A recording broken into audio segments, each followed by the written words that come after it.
Check it out. Cleaned it up for y'all. Nice and neat. No stubble, no nothing. I don't know. Thinks it looks pretty good. Welcome back to another video, guys. My name is Robert Pegasis and this is Pegasis Movies. I appreciate you clicking on this video. Today we are going to talk about the importance of props. Now this video is going to lead into a prop tutorials. I think I'm going to do them about every Friday, right? Obviously it's not Friday. That's just what I'm setting up for. On this channel, I want to help y'all along the lines of everything from producing, directing, screenwriting, editing, shooting, as well as props. Props help everything from making the scene better, making, fake blood, all that kind of stuff. So why props?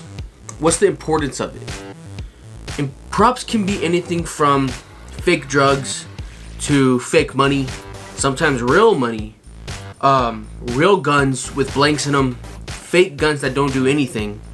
So this topic we're gonna discuss today will either make or break your movie, right?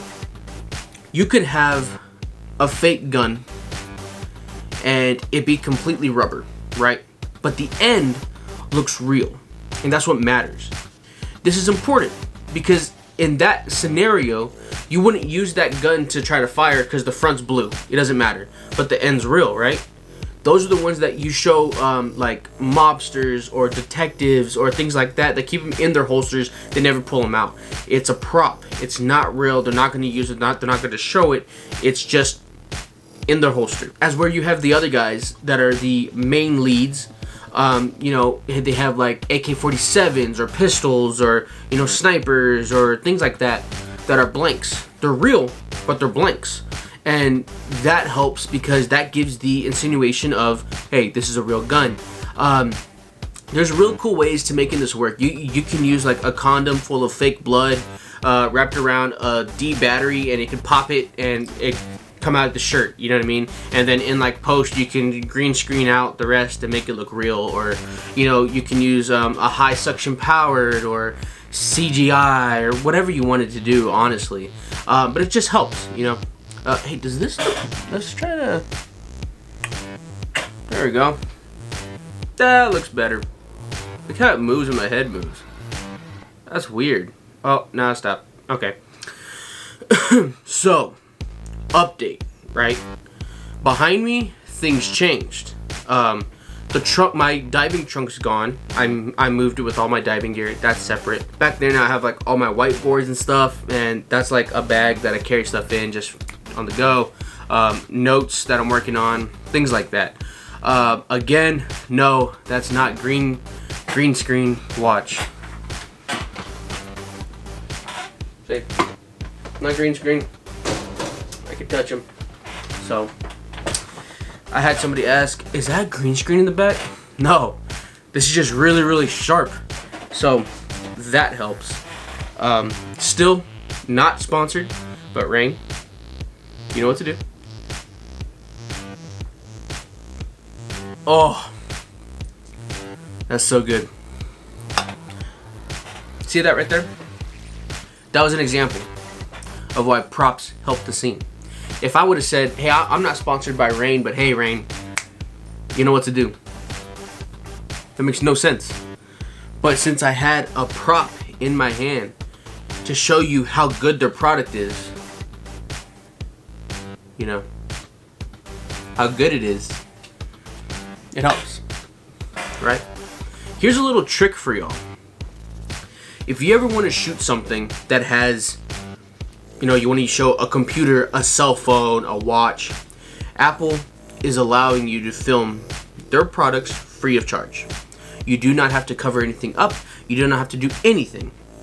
I can do this right now, and I can show the Apple logo. I can show you that this is an iPhone without having to have any rights or anything. That's the cool thing about Apple.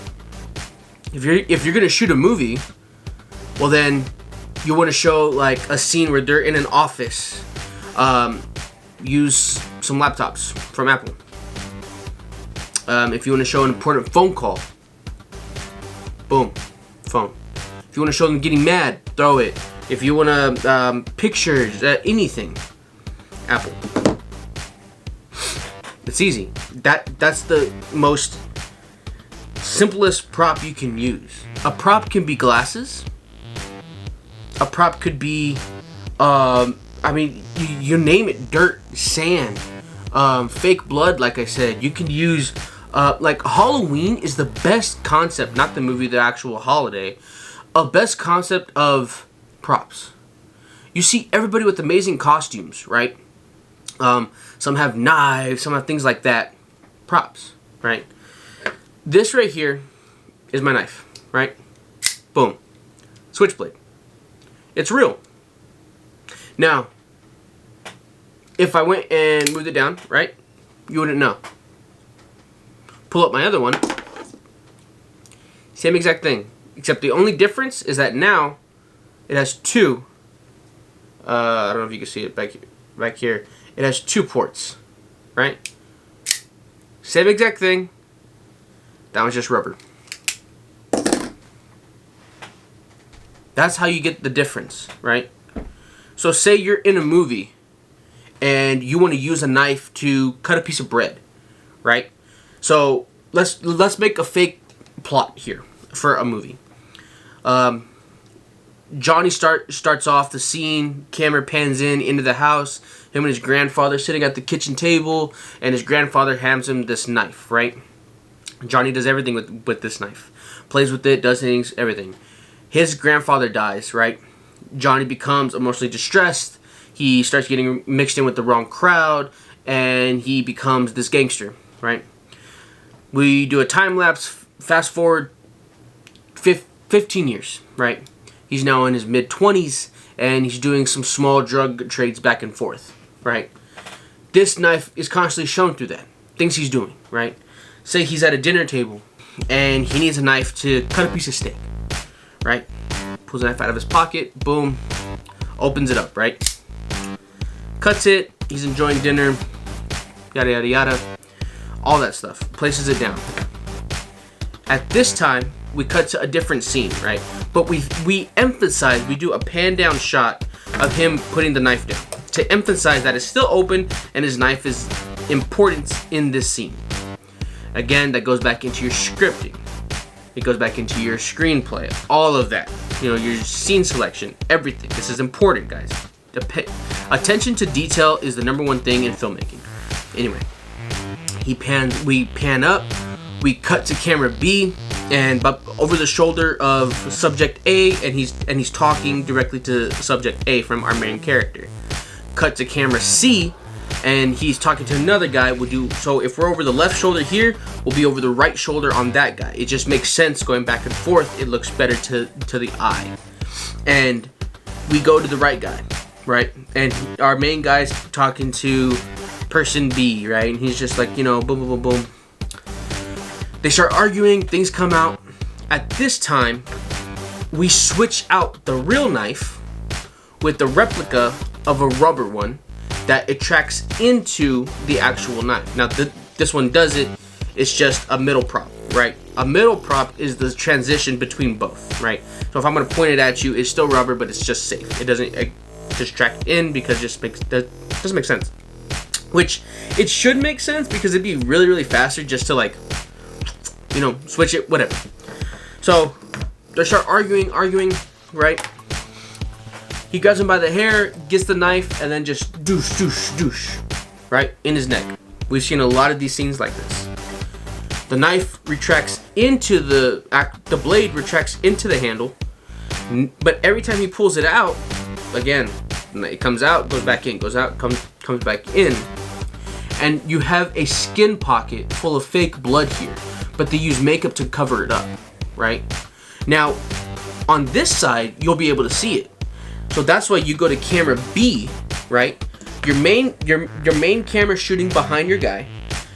And when he goes to do this, it cuts to camera B, and we see the other side of him and just him stabbing him with the blood coming out. You don't see the blood pocket, right? Pulls it out, head drops down, and we see the blood come out because that pocket, whatever's left, is coming out. But we make sure that the character or the actor falls on that pocket So we do an overhead shot of focusing that he's bleeding out, but you don't see the effects. So that's the importance of having props, guys. Because if not, then that scene would just doesn't make sense, right? So there's this movie, and they're eating bread, right? It's an Italian mob, and they're eating bread throughout the movie. They soak up in some little olive oil. That's a prop, but that's an important scene.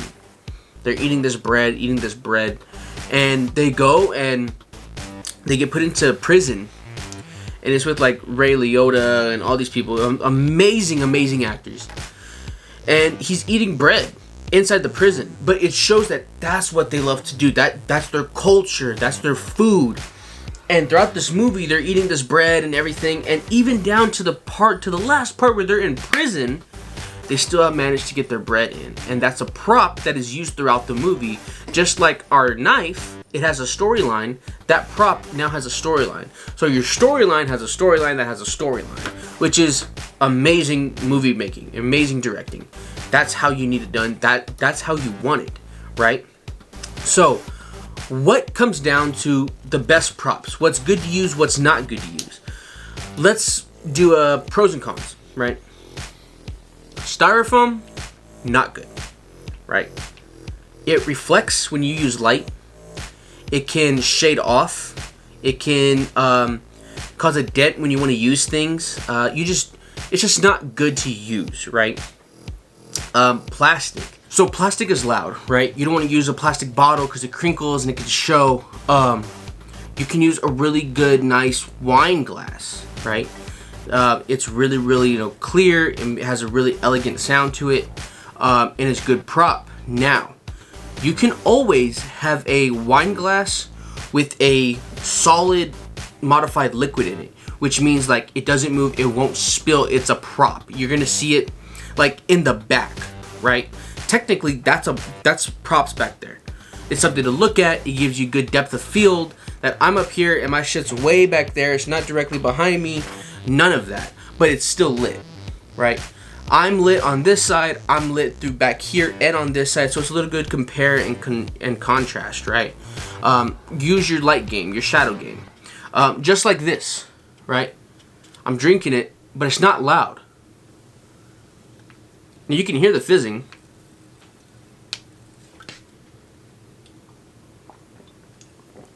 At that time, you can add in effects. You know, swallowing effect, or hearing the clinking of the can, but do that in post, because then you can actually control the audio level. That's important. Audio level is so important when you do this, right?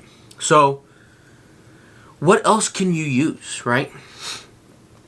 Well, let's talk about drugs. Mobster movies, gang member movies, even movies like Wolf of Wall Street, or the movie Blow, right? Blow, Johnny Depp did an amazing role in that. All that's fake, man. It can either be a, vitamin B complex, like the Wolf of Wall Street. I think they said that Jonah Hill snorted so much fake cocaine that he got bronchitis. He was hospitalized for a week because he snorted so much fake cocaine. And what it is, it's a B complex. Like, it's just vitamin B, right? Just powdered up. So that's one of the things that, it's like, it looks real. The dense is real. You can get saran wrap, right? Here's an example. And I'll do another video, I think next Friday, on like fake drugs, because not a lot of people have this same like mindset about it. But it helps to understand when you want to do something like this. So you get a like banana bread mold, right? Like if you're gonna bake, you get water and you get vitamin B complex, or baking soda, baking powder, and powdered sugar, as well as flour, and you mix that together. And it's gonna become a thick substance, right? And the only reason why you want it thick for these scenes is because you're gonna make them into bricks. So you put it in there, you put it in the fridge for like 2 hours. Bring it out, extend it out. Now you have a good solid white brick. But before you bring it out, put it on saran wrap. Once that's out, saran wrap it. Now you have a good solid brick and saran wrap, right? You get some foil and you wrap it in foil. Then you get duct tape and you wrap that around, right? Make sure it's red, okay? A lot of people use red in movies to insinuate cocaine. Now, when you have that brick, you can make hundreds of them. Keep them in the background, right? Now, when you go, like say if someone's like, man, I want to test this. Make one of the B complex, right? They get a knife, cut it open, they see it, it's white, they put a piece out, they can snort it off the knife, right? But it's a B complex. They won't feel burn, they won't feel nothing, they won't cough, their eyes won't water, their nose won't run, none of that. It's their job after that to sell those effects, to make like, whoo, kind of thing, you know what I mean? Again, that's why I don't act, I just direct. But that's the importance of these props, guys. Having props helps, right? If I was just a face here, nothing, even if I was just a sticker, nothing to look at, you wouldn't watch the video, because I am a prop. I'm here to talk to you, distract you, you know, stuff like that. So make sure you have things down. If you have a scene where there's a secretary and it's like they're in the Oval Office and the president's talking and he's talking, and you pan to the secretary, right? And you want to show that what he's saying is important. Give her a journal and a pen and just have her sit in the back corner, mainly off to his right side. If so, say you're like looking at him off to his right side, it's just natural because a lot of more people are right-handed than left-handed. So you sit back there and you just have her doodle. Just look up occasionally. Every 20, 30 seconds, have her look up. Doodle, doodle, doodle, doodle, doodle, whatever, right? It doesn't matter. You don't have to show what she wrote, because you just heard what the president said. But yet you know, hey, it's important because she even wrote it down. So that way we don't forget it. Okay, cool. Now, ooh, that might be a cool movie idea. We'll save that. When I did Stratum and the voice effects over the actual dialogue, that's a prop. Because without that, it's just normal. Adding that extra sound brings a different aspect and different feel to the movie. Again, the books, right? The journals throughout the movie, props. Him drinking something, prop. The candle, a prop. But it shows something. It brings a story down to the box at the end. I have maybe 30 people daily ask me, what's in the box? Everybody wants to know. Everybody wants to know. And it's one of those things that is just, I can't tell you. Then it's going to ruin, you know, the whole aspect of it, right? If I decide to turn that into a feature film and I make a second one, it leaves room for hanging. So it's just one of those things, guys.